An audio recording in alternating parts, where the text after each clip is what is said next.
आशिष शेलार यांनी नकळत फडणवीसांना पप्पू ठरवले अशा शब्दात उद्धव ठाकरेंनी टीकास्त्र लागले। सरकार तुमचं असताना विरोधक घोटाळे करत असतील तर तुम्ही सरकार चालवण्यास लायक नाही असा हल्लाबोलही उद्धव ठाकरेंनी केला।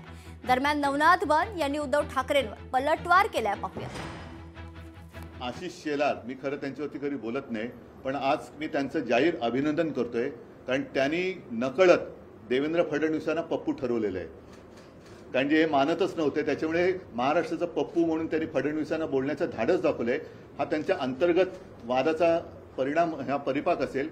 आपणच पप्पू के पापा आहोत हे आज उद्धवजी ठाकरे यांनी महाराष्ट्रासमोर मान्य करून टाकलं।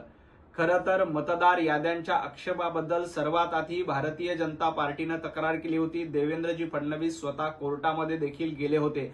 आमचा देखील दुबार मतदार याद्यांबद्दल प्रश्नचिन्ह आहेत, परंतु उद्धवजी ठाकरे यांचा गजनी झालाय, त्यामुळे त्यांना आता काही आठवत नाही आणि ते आता पप्पू के पापा आहेत हे देखील सिद्ध झालेलं आहे। मुस्लिम मतदार मोठ्या प्रमाणात दुबार प्रमाणात नोंदणी झाली, त्यांचं नाव घेण्याची हिम्मत उद्धवजी ठाकरे आणि उभाटा गटानं दाखवून द्यावी। लोकशाही मराठी ऐका, पहा, जागरूक रहा।